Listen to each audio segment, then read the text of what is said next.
दोस्तों, ये कहानी है ऐसे 3 भिक्षुओं की जिन्होंने अपने सारा जीवन हंसते हुए बिता दिया और अपने बिना कुछ बोले ही अपने सारे बात कह देने की विशेषताओं से हजारों लाखों के जीवन में एक इंस्पिरेशन और एक मोटिवेशन देता रहा कि जिसे एक आम व्यक्ति भी उनकी इस विशेष आदतों को यदि अपने जीवन में अपनाए तो बड़ी से बड़ी परेशानियों से खुद को बचा सकता है। तो बहुत ही पुरानी बात है। चाइना के किसी एक गांव में 3 भिक्षु रहते थे। उनका नाम किसी को नहीं पता था क्योंकि उन्होंने कभी अपने बारे में कुछ बताया ही नहीं। उन्होंने कभी किसी बात का जवाब नहीं दिया। चीन में बस उन्हें 3 हंसते हुए भिक्षुओं के नाम से जाना जाता था। वे तीनों सिर्फ एक ही काम करते, एक गांव में प्रवेश करते, बाजार के बीचों बीच खड़े हो जाते और हंसना चालू कर देते। ये अपने पूरे अस्तित्व के साथ हंसते। अचानक लोगों का ध्यान उनकी तरफ खींचा चला आता और धीरे धीरे उनके सामने लोगों की भीड़ चारों तरफ से जमा हो जाती। वे इतनी एकाग्रता और संपूर्णता के साथ हंसते कि उनकी हंसी देखकर सारा गांव हंसने लग जाता और जब वो पूरा गांव हंसी के समंदर में डूब जाता तो वो दूसरे गांव चले जाते। वे ना तो कुछ बोलते थे और ना ही कुछ उपदेश देते और ना ही कोई शिक्षा। वे जहां भी जाते अपनी हंसी से ऐसा माहौल बना देते कि लोग अपने सारे दुख दर्द भुलाकर बस हंसने लग जाते। धीरे धीरे चाइना के लोग उन्हें बहुत प्यार करने लगे और वो पूरे चाइना में फेमस होते गए थे लाफिंग मॉन्क के नाम से।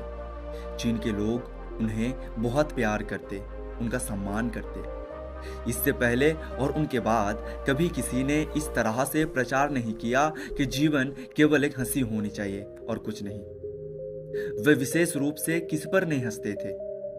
वे बस हंसते थे जैसे कि उन्होंने ब्रह्मांडी मजाक को समझ लिया हो, जैसे कि उन्होंने ईश्वर की मजाक को समझ लिया हो। और उन्होंने एक शब्द का उपयोग किए बिना पूरे चीन में इतना आनंद फैलाया जितना आज से पहले किसी ने न फैलाया हो। लोग उनका नाम पूछते लेकिन वो बस हंसते। इस तरह से उनका नाम बन गया 3 लाफिंग मॉन्क, यानी 3 हंसते हुए भिक्षु। ऐसे ही पूरे चीन में घूम घूम कर लोगों को हंसाते हुए समय के साथ वह तीनों बूढ़े हो गए और एक रात जब वे एक गांव में ठहरे हुए थे तब उन तीनों में से एक भिक्षु की मौत हो गई।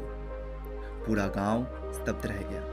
पूरा गांव बहुत ज्यादा उम्मीद कर रहा था क्योंकि उन्हें लगता था कि जब उनमें से एक की मृत्यु हो गई होगी तो बाकी 2 भिक्षु बहुत रोएंगे और ये देखने लायक होगा क्योंकि कभी किसी ने उन लोगों को रोते हुए नहीं देखा था। और जब सुबह हुई तो पूरा गांव इकट्ठा हुआ, लेकिन गांव वालों ये देखकर आश्चर्य रह गए कि वो दोनों भिक्षु तीसरे के लाश के पास खड़े जोर जोर से हंस रहे थे। ऐसे हंसी जैसे उन्होंने आज से पहले कभी ना हंसी हो। गांव के कुछ बड़े बुजुर्ग ने उन्हें समझाने की कोशिश की, यह आपका साथी था और इसकी मृत्यु पर आपको हंसना नहीं चाहिए। तब उस दिन पहली बार उन भिक्षुओं ने लोगों से बात की और कहा, हम हंस रहे हैं क्योंकि यह आदमी जीत गया। हम हमेशा सोचते थे कि कौन पहले मरेगा, लेकिन इस आदमी ने पहले मरकर हमें हरा दिया। हम हमारी हार और इसकी जीत पर हंस रहे हैं। इसके अलावा यह कई वर्षों तक हमारे साथ रहा। हम एक साथ हंसे, हमने एक दूसरे की मौजूदगी उपस्थिति का आनंद लिया और इसे अंतिम विदा देने की इससे बेहतर तरीका और क्या हो सकता है। हम केवल हंस सकते हैं। लेकिन पूरा गांव उदास था और जब मृत भिक्षु के शरीर को अंतिम संस्कार के लिए चीता पर लेटाया गया तो सारे गांव वालों को एहसास हुआ कि वो भिक्षु केवल मजाक नहीं कर रहे थे। वो तीसरा जो मृत था लग रहा था कि वो भी हंस रहा था। चीन में ये प्रथा थी कि जब एक इंसान की मृत्यु हो जाती थी तो उसके पुराने कपड़े उतारकर उसे नहला धुलाकर नए कपड़े पहना दिए जाते थे। लेकिन मरने से पहले उस भिक्षु ने अपने साथियों से अपने कपड़े ना बदलने के लिए कहा था। तीसरे भिक्षु ने कहा था, मुझे स्नान मत करवाना क्योंकि मैं कभी अशुद्ध हुआ ही नहीं। मेरे जीवन में इतनी हंसी आई कि कोई अशुद्धता जमा ही नहीं हो सकती थी। मैंने कोई धूल जमा नहीं की है। हंसी हमेशा युवा और ताजा होती है, इसीलिए मुझे नहलाकर मेरे कपड़े मत बदलना। और जब तीसरे भिक्षु के शरीर पर आग लगाई गई तो गांव वालों को पता चला कि वो भिक्षु ने मरने से पहले अपने कपड़ों में कुछ पुराने चीनी पटाखा को छुपा के रखा था, जो आग लगने के बाद आसमान में फटकर रंग बिरंगे कलर में फैल गए।